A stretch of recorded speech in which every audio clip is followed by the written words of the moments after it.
let's start. Welcome everyone, and those who will be joining us on different platform, whether it is Facebook Live, if I'm not mistaken, Twitch, or the ISOC Live. So welcome everyone. Good to have you here.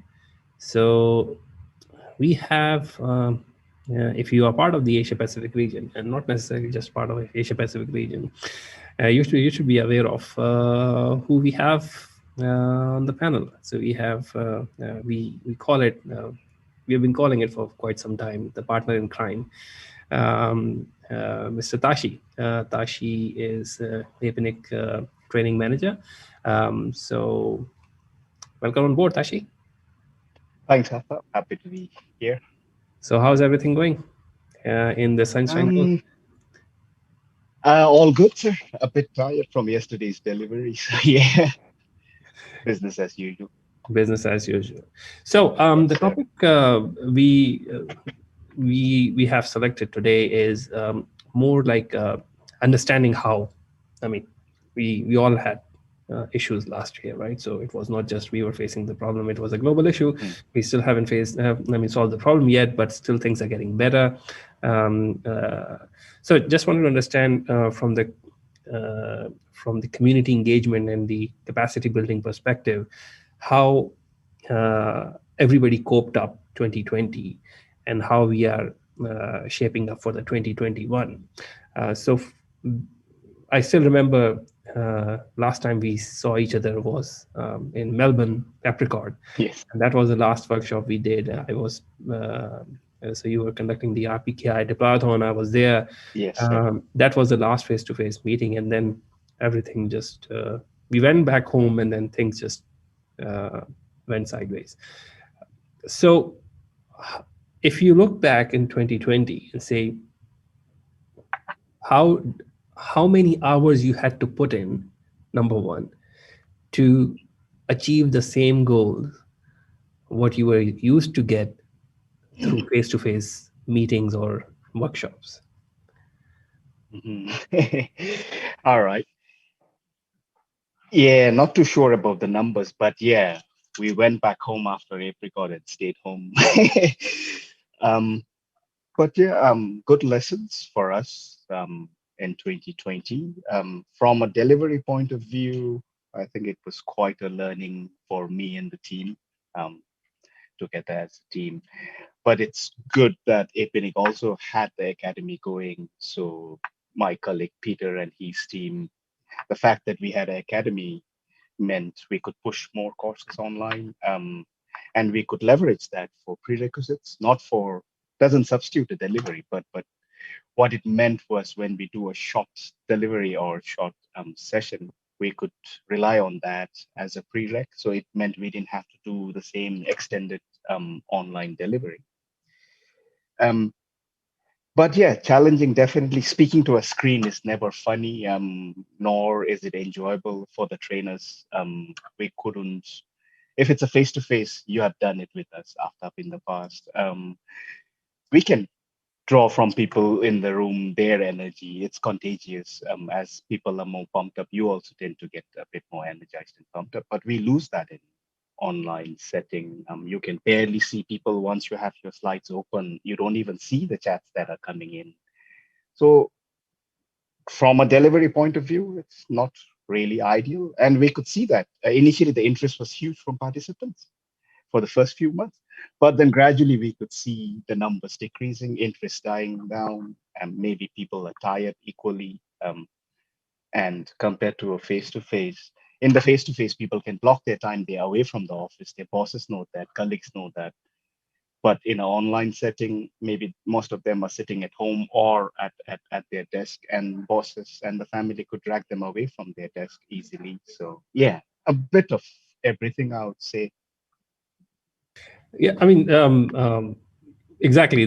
We have so many funny stories about that as well. I mean, and some of them have become viral videos from quite like the 2 days ago, the lawyer video which he became a cat. So sometimes you have to convince people that no, I'm not a cat. So yeah, so yeah, exactly the same way you have to convince people that no, I'm not sleeping. So it was tough. So okay, fine. So that was the teaser, I would say. So moving forward, so Jeff, like Jeff Houston, like every year he published an overview of last year in terms of the routing table and the BGP, right? And we saw that quite clearly that the growth of the routing table is going ahead exactly like it was before. Pandemic, no pandemic, nothing changed. In fact, if you look at the IPv6 routing number of prefixes, there was like 30% increase in the routes coming into the routing table. So the growth is there, right? So it means more networks are adding up. If we are not engaging with that many networks with that much pace, what are the consequences we are dealing with? It means the people will be just doing things they learn from they learn themselves, or just going through blogs or things like that, because the interaction is gone. You don't meet people on the side alleys in during the major events, over the coffee during lunch or dinners or social gatherings. So you don't share those experiences, or don't put that filter list there, or prefix filter or something, or route of object like this. That is gone. So what is the uh, I mean, how do we deal with that? Yeah, that's an interesting one right after. For okay, I'll try to answer that in different parts. If it's a APNIC member, a new network that has showed up in this region and they have become a new APNIC member, then along with your new membership, there's also onboarding that happens through our services team, and they, of course, introduce you and let you know that, hey, there are trainings that APNIC offers. So, and if they're really new and they need help, we have seen some people contact us directly, saying that, hey, I heard this from your services colleagues. Would you be able to help us? So, but those are very few after. Those are countable, one or two people contacting us. And for the rest, I really don't know, right? After no straightforward answer, but I think given the situation, everyone has quickly learned to adapt. There are lots of folks out there sharing lots of information, be it blog posts, be it frequent webinars, and not just us. APNIC is just one, ISOC is just another one, but there are others. The vendors are offering free webinars. Content networks offering free webinars. So I hope that those forums, the information that people can find through those mailing lists or those forums are adequate enough for folks to be aware of best practices. But yeah, I don't think I have anything solid for that, because I really hope that's how most of them are learning, or most of them are aware of best practices. But those that are in touch with us or directly in contact with us, we try to evangelize best practices for them. But for others, I assume it's all the free webinars that are out there, free content that are out there, pre-recorded videos, available as online courses, be it on APNIC's Academy or NSRC's BGP for All videos. It's good to see those free contents out there through which, unlike the days after when we started off, couldn't just Google out things. So these days, at least people have that opportunity to Yeah, we used to Yahoo. right. Well, I think that was the Inktomi search engine they were using at that time. I don't know. I don't right. remember anymore. So Yeah. yeah, so one thing I just want to go back is uh, the I mean, APNIC has a big, huge membership, right? It's a member-driven organization, of course, and it's it's under the it's APNIC's mission to make sure that you provide those we provide that support. It's not like you provide the training; it's a support to help these members, right?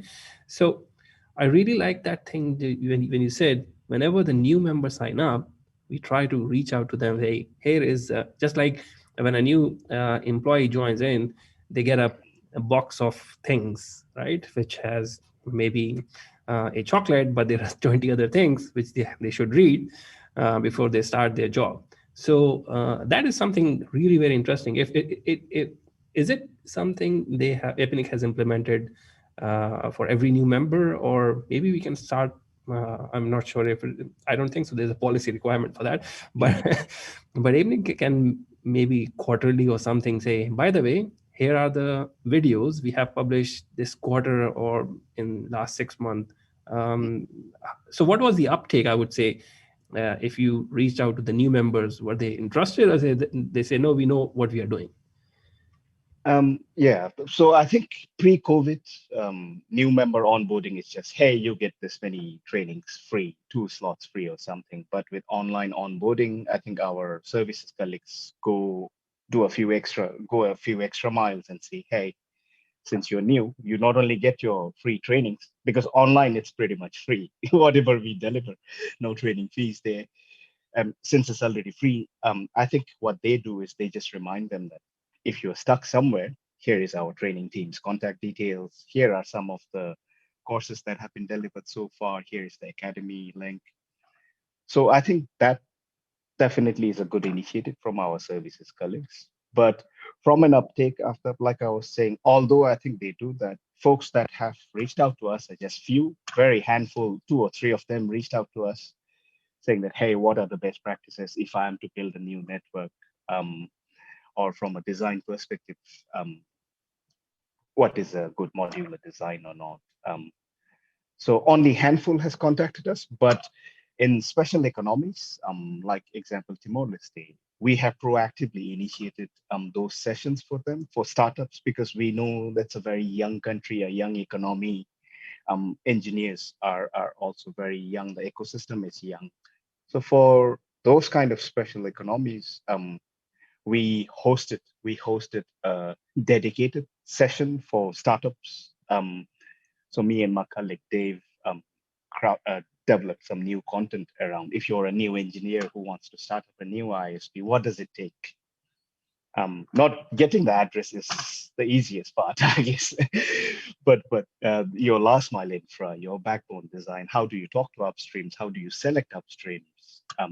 If you don't have a local interconnect point, how do you still manage to directly connect with others, even though you don't have an internet exchange point? So all those good things we have been trying to do for those targeted economies.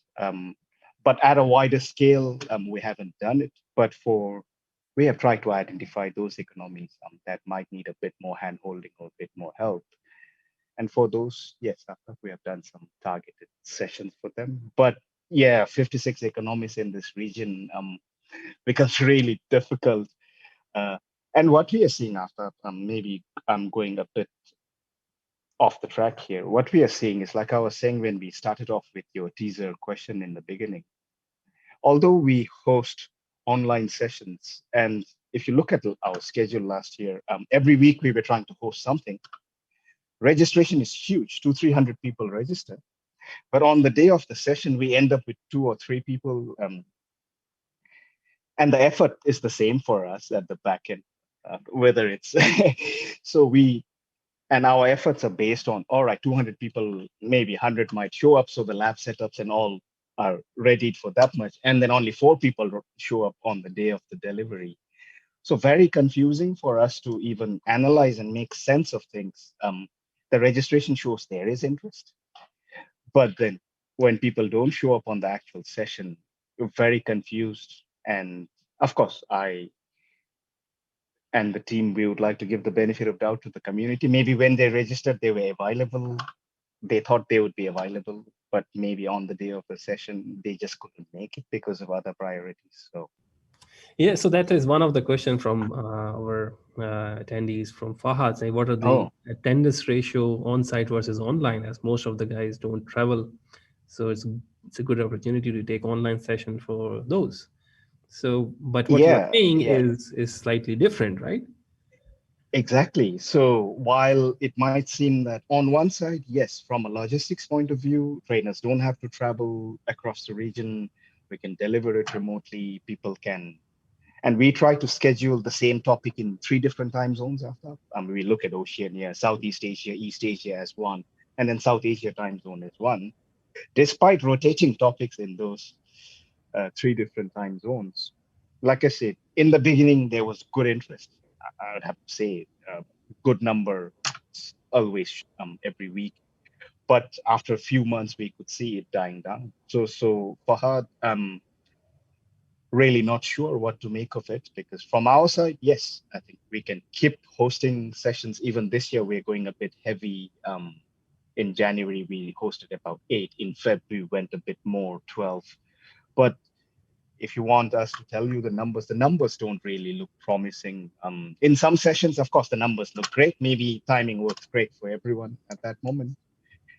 But yeah, Aftab and Fahad, I really don't know what to make of this, honestly.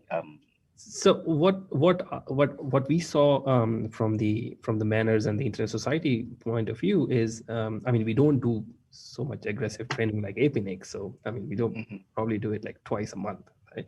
Yeah. So so you can't compare with the amount of effort you put in. So what we saw is there was a huge uptake. I mean, it was like mountains and valleys. Like so, when we started in the March, April, and May, it was all capacity. Every time you put in something, it was like full. Oh, And there was a like, sudden decline around July, August, mm, right? And maybe you can say even September. Then, right in the fourth quarter, things just went up like crazy again, right? All sessions backed up. And so maybe that is again the pandemic the people were dealing with. I mean, we are lucky we didn't never faced that issue in Australia, but of course there were multiple waves in different parts of the world, specifically in South Asia and then Southeast Asia. So it could be because of that they said, okay, fine, 2 weeks down the road I will be available. But yeah, then something happened, and like yeah. they couldn't, and maybe there was a lockdown, there was something else. So it might have, I mean, we don't have the numbers. We, of course, we can't say that, oh, because it happened because of the pandemic. Maybe it happened because of the pandemic. Do you think that that played a role as well? I would think so. That like exactly like you said. When they register, sure. Um, they think they can make it. They look at their calendar. Oh yeah, I think I should be able to attend that session. But when you actually on that day of the session, like you said, maybe something changed, either at their personal front or in that local economy or in the country, something changed, and hence. But one part of me also thinks after that, while me working for APNIC, I think, oh, APNIC does this, you are at ISOC, you do that. What we forget is all of us are targeting pretty much the same audience. And I think saturation also, I'm thinking, because all of us targeting the same audience. And it's not just us. I can see vendors offering free trainings. Wow, it's a nice change. And given the choice, I think you and me, example, if you're running a vendor's platform, I would really want to sit in a vendor's session than a generic ISOC or a APNIC session. We are not specialists in those platforms, whereas a vendor, one could be specific to that product. They are great at what they do. So I sometimes feel that maybe we all need to sync up, those of us who offer these things out to the community, because it's the same community we target, the same audience we target, and we have our own plans to reach out to them, but it's the same audience. And after a while, I think people maybe have had just too many online events that they attended. And just about 2 weeks ago, within the team, we were trying to understand what's happening with the trend. And someone mentioned there saying that maybe last year when we started off because of COVID, maybe people thought, hey, this is something that'll go away. So the enthusiasm was there for them to be active. After 1 year, people realize, hey, this thing doesn't seem to change. Learning is not even a priority when you're going through this kind of. So very difficult to give a direct answer on these things. But all we can do from our side after is, despite the trend or despite the drop in numbers, what we have told ourselves is we'll continue. We'll continue. So this time we're last year we tried doing longer tutorials. This year we are doing shorter tutorials, focusing on one topic, do one session theory, maybe 2 or 3 sessions labs, and open up for open discussion so that people don't, because last year we were trying to take modules out of our face-to-face content and try to push it as a tutorial. But this year, learning from our last year's delivery, we are going with shorter tutorials. And from the numbers so far in Feb, that seems to work quite well. After I must tell you, good attendance, except for one session, which kind of gave me an idea, us an idea. Since you are tech too, let me, after we were running OSPF and ISIS tutorials separately, OSPF full packed. ISIS only 4 people showed up. So I was telling the guys, hey, calm down. Maybe that shows that not many networks in this region are using that as a IGP. But yeah, we are trying from our side. I would like to say that the effort is there, the same effort. Instead, we are trying to now break things down into component, smaller pieces so that it's easy for people, not much commitment online, maybe just 2 sessions, 2 90-minute sessions instead of 4 90 minutes or 6 90 minutes. So, okay, and just moving to the next question, asked by Raj, asking how easy has it been to adapt technical training content to an online audience beyond the course that were already online, knowing that the trainees may be cultural diversity and the physical contact is not possible to help them along, which is easier in person. Are there any learning to help us tweak something in the future? Yeah, Raj, spot on with that comment, right? That's our main pain point, right? Like I was saying earlier, when you speak to a screen, it's not at all great. But in a face-to-face, like you said, we see how people's reaction are, whether I need to go down to basics or elaborate a bit more. We can read cues from the participants, but with online, it's quite challenging. And hence, Raj, why learning from that, we are trying to focus on a specific topic, keep the sessions short, because like you said, when we were trying to do it in a face-to-face style, what we ended up with was a class of very diverse group where some know so much, some are relatively new. And for us, our common denominator is always the person with the least, so that we can bring up the class. It doesn't matter what session we have planned, but if we realize that there are a few folks in the room that needs a bit more fundamental concepts, so we do that. But that means we bore the other half of the class who came there for a specific topic or a specific doubt that they wanted to ask or a deployment specific question that they might have. So hence why this time with the shorter tutorials, we are planning to get the fundamentals done in the first few months so that folks who are relatively new can actually attend those. Folks who need something else can attend the later sessions. And once the fundamentals are out of the way, we will cover some intermediate level of topics. Once that is out of the way, then we will then go into actual deployment, be it V6, be it RPKI. We can then focus on something which is very deployment specific. But we will keep you informed, Raj and Aftab, on how that goes, because we are learning from last year and we are trying to, currently in Feb, we are just running the fundamentals at the moment in Feb, all our open tutorials, BGP fundamentals, VSIC fundamentals, crypto fundamentals. So we are running through them, DNS fundamentals. And the next one, we will then slowly bring the level a bit up. But yeah, again, Raj, huge problem. When you have to deliver it to an online audience. But coming back to your thing about how do we deliver technical content, for us, the way, and I really appreciate that what the team has done is we have tried to keep our lab setups and everything very similar to how we do it in face-to-face. No weird web interface, nothing. You come in through a terminal, we have a jump host. You come to the jump host, you get access to your containers, your routers, same like in a face-to-face. So once you're done with the theory session, the lab part took us a while to figure that out. What works, what doesn't work for participants. But there were feedbacks from few participants who said, can you not give us a native terminal instead of giving us a web interface where you click, and you don't even know what is getting launched every time you click something. So we have tried to keep that similar to a face-to-face setup. We have our lab infrastructure here. We pretty much run everything here. And for that reason, we now have two transits, even for the lab infrastructure, so that folks have that option of a lower latency path if they would like to the lab infrastructure. But yeah, the lab setup is similar to a face-to-face workshop that we do, and we have had good positive feedback from folks who have done those labs. Yeah. Okay, that's perfect. I mean, yeah, sometimes we can't beat the speed of light, but Oh yeah, exactly. so you have to live with the latency at times. So, but it's not that bad. Things have improved. I mean, the furthest is Afghanistan, geographically. Mm. So from Afghanistan to here, I think it should be not more than 300 millisecond or something. Yeah, Yeah, thereabout. Yeah, yeah. and before I forget, I think since last year, our IS colleagues, Tohit and team, we now have a POP at Singapore, so that means people can peer with Uh, AS4608 directly. So that has definitely reduced the latency a lot. No need to go to West Coast, say hi, and come back all the way to the moon and back.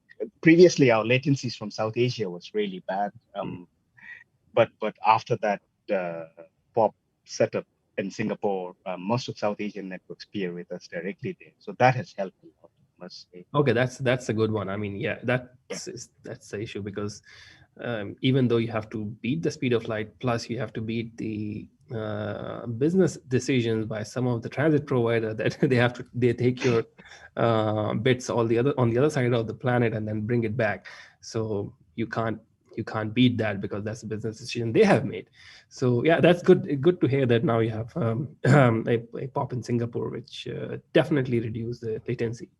Now, moving towards a little bit a different point is, I mean, this region, we in the last couple of years, yourself and ISOC and NSRC, we all encouraged a lot of national NOGs, right? And the whole purpose of the NOG was to bring people in and make a community and have a discussion and things like that. Of course, no, NOGs events are not happening, so everything become virtual. So how do you bring that community feeling again for a national event? So you recently did a TW NOG, and I was so surprised to see there was a physical presence and you were virtually there. So that's amazing. I mean, but that's the luxury not every country can have because they are virtually um, COVID free. But yes, other countries are still facing this problem. So the community engagement, capacity building is still there. The community Yes. engagement, how what's the missing piece in that one? How to bring people together? Yeah. Yeah. TWNOC, like you said, was a special case because locally, their government or local advisory allowed them to gather in a room. So TWNOC, thanks to Jack and William, our two TWNOC chairs, we suggested a hybrid approach where participants could be in the same room. And it was a nice feeling finally to see folks in the room. And we could actually see it like a face-to-face, whether people are doing labs or not. And we could ask them to rearrange the classroom to look like a face-to-face setup. Hey, this topology, this group, that topology, that group. So it was really nice for me as a trainer too. Finally felt like I wasn't just talking to an empty screen where the people are dozing off on the other end. I have no clue. But that was a great one. But like you said, not possible with other NOGs. But I guess from an outreach point of view, from a human networking point of view, of course, with online, the fact that we don't have to physically travel meant that we can, of course, keep in touch with a lot of our friends. Because when we were traveling, I can only be in one country at any given time. And the region is quite big, the region that we serve. Whereas with online, one advantage has been that we can keep in touch frequently with pretty much most of our networks. The only thing that we learned last year was initially everyone, since it's first time for every one of us, not everyone was confident enough about how our online session would work.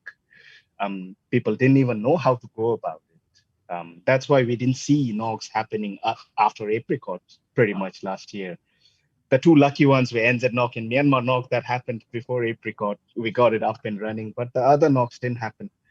But one thing that happened was the NFH that the comms team initiated from APNIC.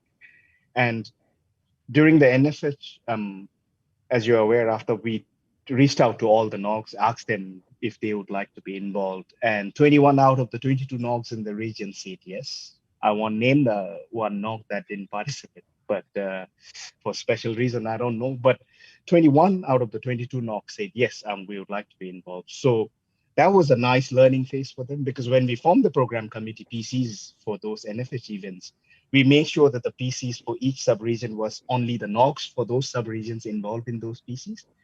So that way you made sure that the papers that got accepted were relevant to the region, not some generic paper that gets accepted.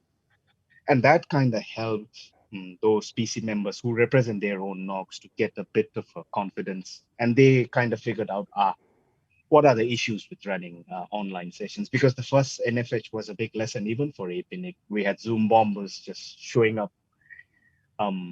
And also that's when we realized that longer conference talks don't work really well. So that's how for the second NFH, we cut it down to about 20 minutes each talk.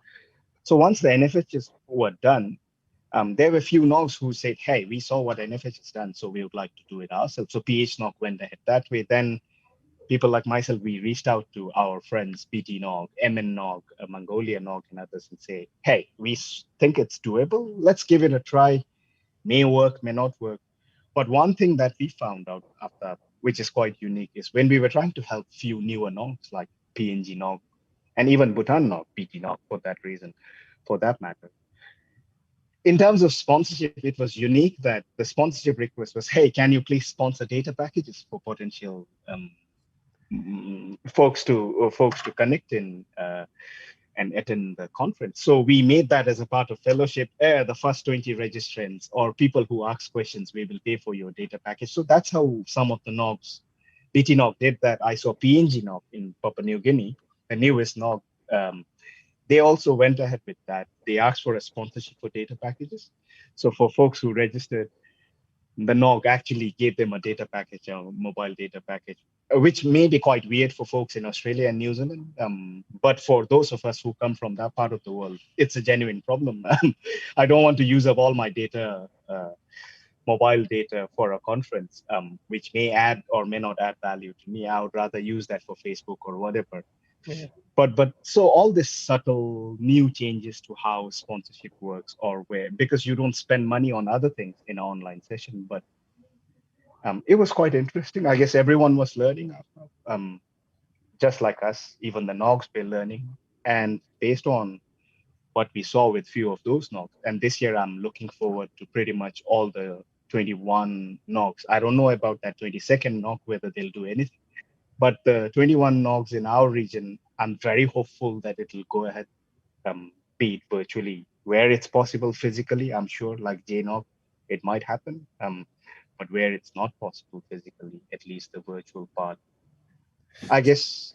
So, don't you think it gives um an opportunity to all these national NOGs to raise more local issues which they have seen in because of the COVID or because of the restrictions, staying at home, and bring it to the community more openly and more promptly, right? So rather than all of us going there and speaking on those session, I think it gives them an opportunity to change the direction a little bit and say, okay, let's talk about local issues more rather than the global issues. Of course, the global issues impact everybody and the regional issues, but let's bring more local talks into the mix, which can help bring more people um, to the events.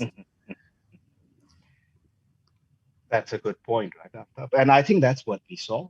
Like if you look at BTNOG, for a change, 80% of the content was very local specific. You look at Mongolia now, for a change, majority of the speakers spoke in their local language because the crowd was local.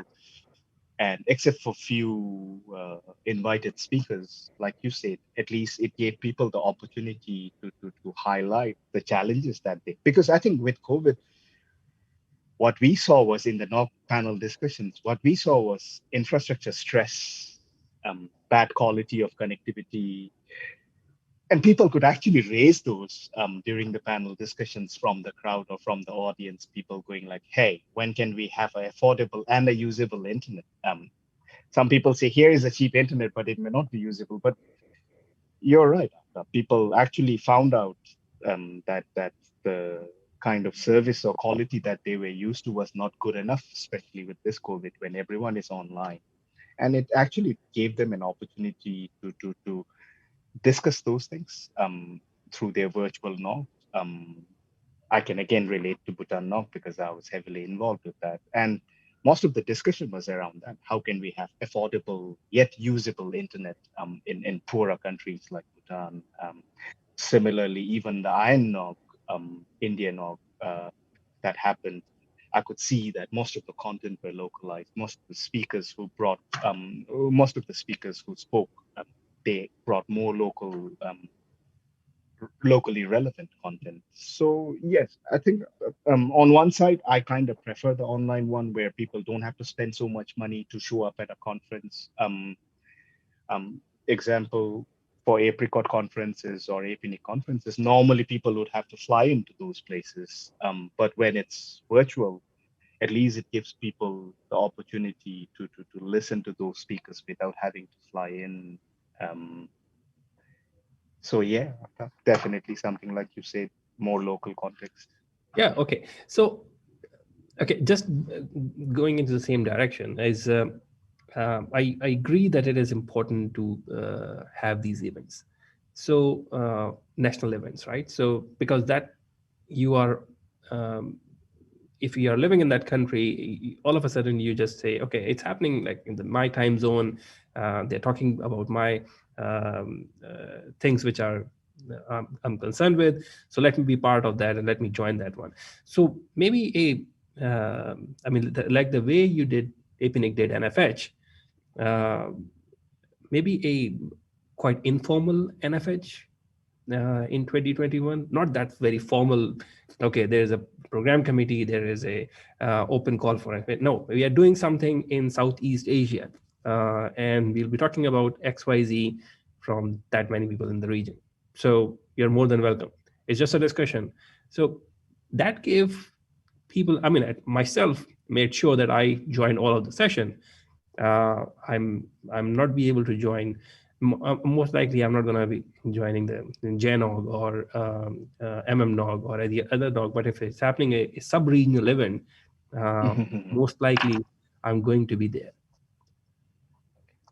So, what do you So think? It's a softer version of the NFH.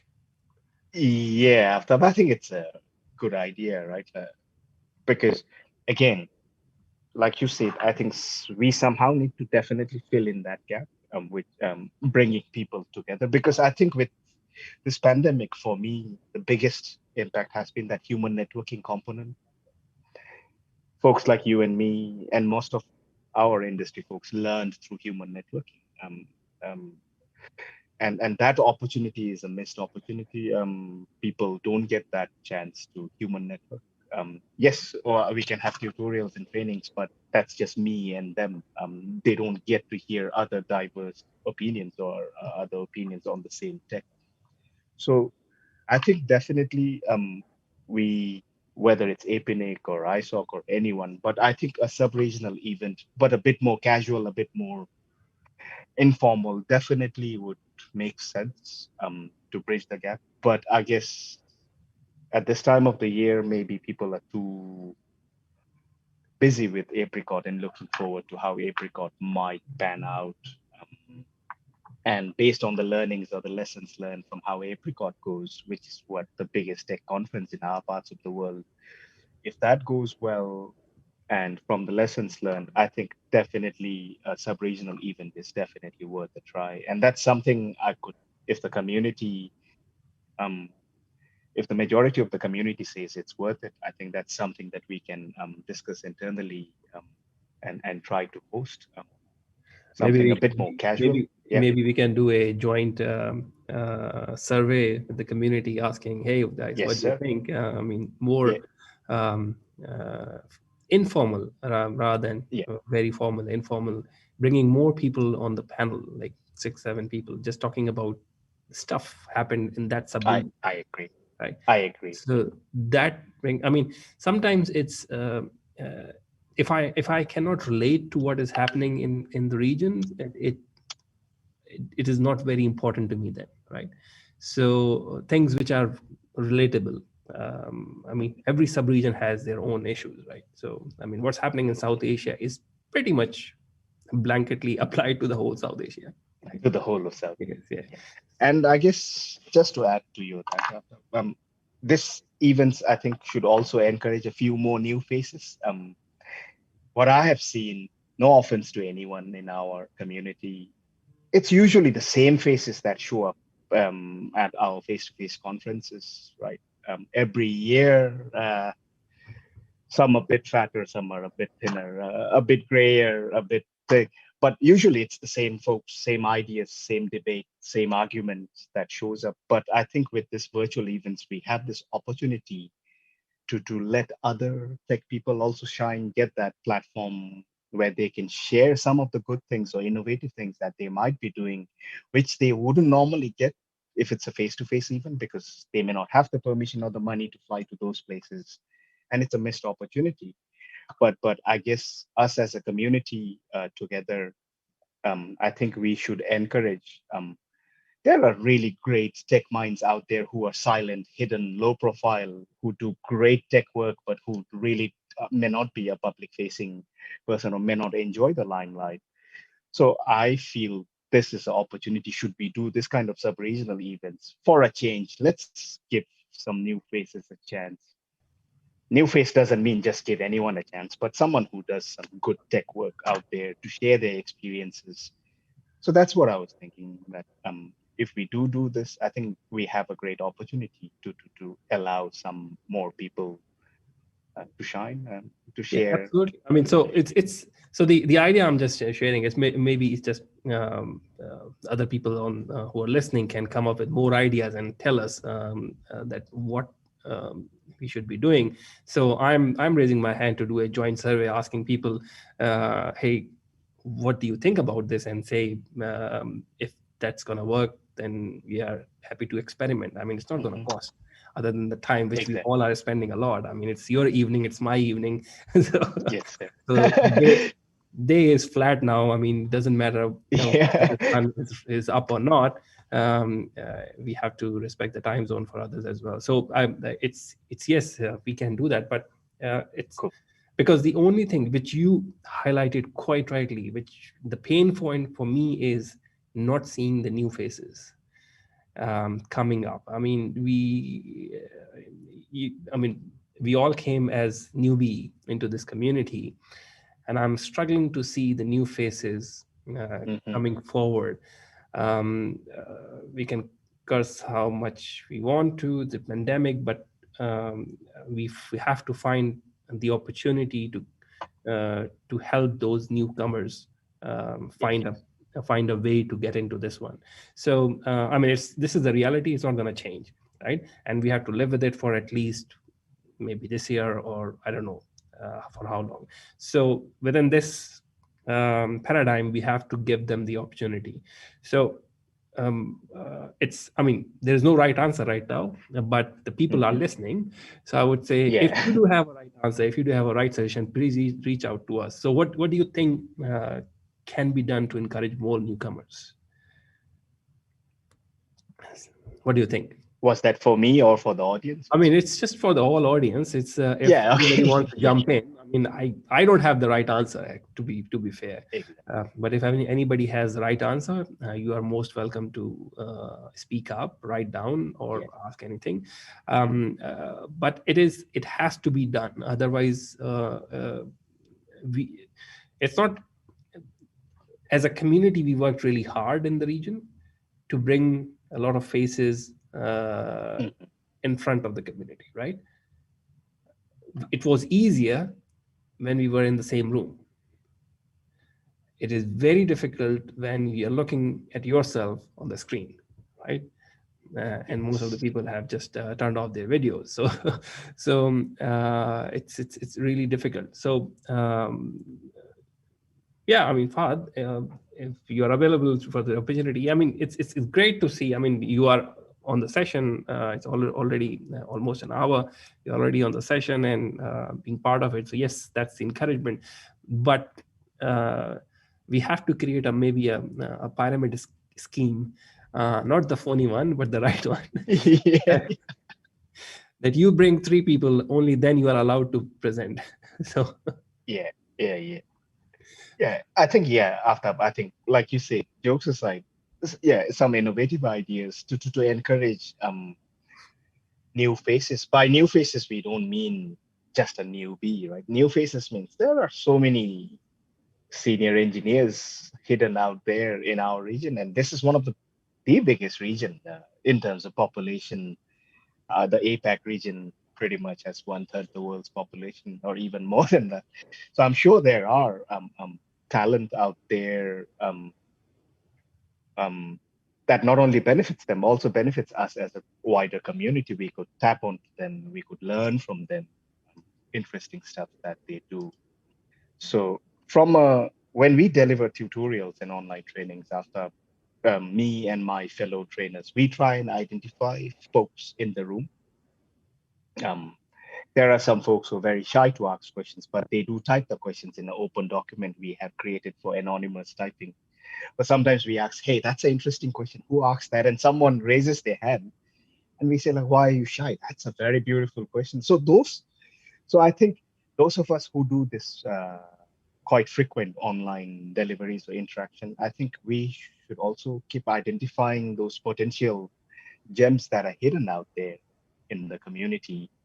And from our side, I keep encouraging them, hey, do you want to join our APNIC community trainer? Because other than that, I have nothing to offer them immediately. Just saying that so that we can then bring them out to the wider community, give them that opportunity to share their know-how. But yeah, definitely, I think our community could use that constant refresh of faces, ideas. I mean, So yeah, thanks to you and the APNIC when we ran the Manners fellowship program last year, all the uh, fellows from the APAC region were APNIC community trainers. So yes, it was much easier for us to get going. So that program is working, right? So yes. it's working, and then we we were able to award them for their effort. So yes, so keep bringing more people to the community trainers Yes, program. So oh, definitely, that is something definitely. which is working. But yeah, maybe we have to start a community speakers program. Um, Yeah, I'm taking note of that. so Community speakers so we can programs. encourage people to say, okay, fine, come on in. You have the opportunity to speak.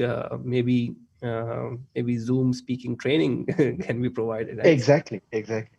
Yeah, So yeah, makes sense. After because what we have seen with engineers is they are very good engineers, tech guys, but they have no, they really don't enjoy public speaking. Uh, so yeah, like you said, we can handhold them, give them a platform, practice runs, mm, how to submit slides to conferences, how to speak, and pretend that there's no one in front of you yes, yes. until I your mean, session is done. Yeah, if you have fear of people staring at you, I think this is the right opportunity for you because you are the only one staring at yourself. yeah, exactly. You and your slides, that's it. That's it. I mean, it's a good opportunity. We shouldn't waste it. So, yeah. On that note, if anybody has any other question, please feel free to ask. Otherwise, I will say any last word for for the community in the region and in general. So there's one question from Michelle. Michelle was our fellow as well in the manners program, saying, "I think the train the trainer events can help increase the pool of trainers and speakers as well, and more of those would be useful." Well, that's a good one. So maybe we can do a Twitch broadcast of train the trainer program and say Yes. um, uh, how how we do train the trainers and train the speakers as well. So the thing, what I feel is that we have to adopt a lot of platforms which are out there and we are not using it, because a lot of new generation, I consider myself old because I don't have a Snapchat account because somebody reminded me a few weeks ago. So and I don't have a TikTok so as well. So these are things people, the new generation is on it and we are not there. So maybe uh, live broadcasting on Twitch saying this is how we do the trainer program or something like that. So more innovative ideas. What do you think, Tashi? Oh yeah, definitely. Train the trainer sessions definitely can be useful, I think. But I guess like everything else in our field or life, practice is the only way forward. I still remember myself joining APNIC as a trainer. I'm not a trainer, I'm an engineer too. Boy, the first few trips, it was bad. I'm looking at the floor, refusing to look at the audience. So it took a while. Took 2 or 3 events before I told myself that okay, I think I found my own comfort zone. So even with our CTs, community trainers, that's what we do. We try to, of course, give them as many material and resources as we have. Train the trainer session videos from universities, structured course, structured training delivery techniques, and all. But in the end, what we have seen is unless we engage them as co-trainers for a few events first, where we build their confidence up, we show them how sessions are to be run when you have difficult characters in the room. How do you handle those difficult questions and personalities? So I think one is definitely a train the trainer session, but the other one would be a bit more of a hand-holding and mentoring session where you engage them for a few of your events, ask them to observe first as a participant, second as a co-trainer, help with some labs where you don't have to speak much or present. And then after the third one, you'd be surprised. They come back to you and say, all right, Tashi, can I take the next 2 sessions? And that's like, oh, okay, the confidence is there. They have seen enough. So I think, yeah, I think we definitely could sit down together after this session, you, myself, and a few others, and we could think of trying to um, Good. do Okay, this and package that's this perfect. So and yeah. I can assure everyone who is listening that I'm not gonna let Tashi go without doing something innovative moving forward. So I'll keep on poking, and the APNIC 51 session is coming up. I'll speak up on the stage. I mean the virtual stage. That we have to do something. So yeah. So thank you so much for that. On that note, I would say thank you so much for taking time out and joining this No, thank session. you, sir. And we will be doing it every month, and I'll make sure that you will be able to join us whenever you can. Yeah. So for that, thank you so much for your time, and everyone, thank you. We'll see you soon. Take care. Have a good day, good evening, and good night for you, Tashi. Yeah, thanks a lot, Aftab. Thanks once again for the opportunity. Have a good night, everyone. Thank you so much. Bye bye.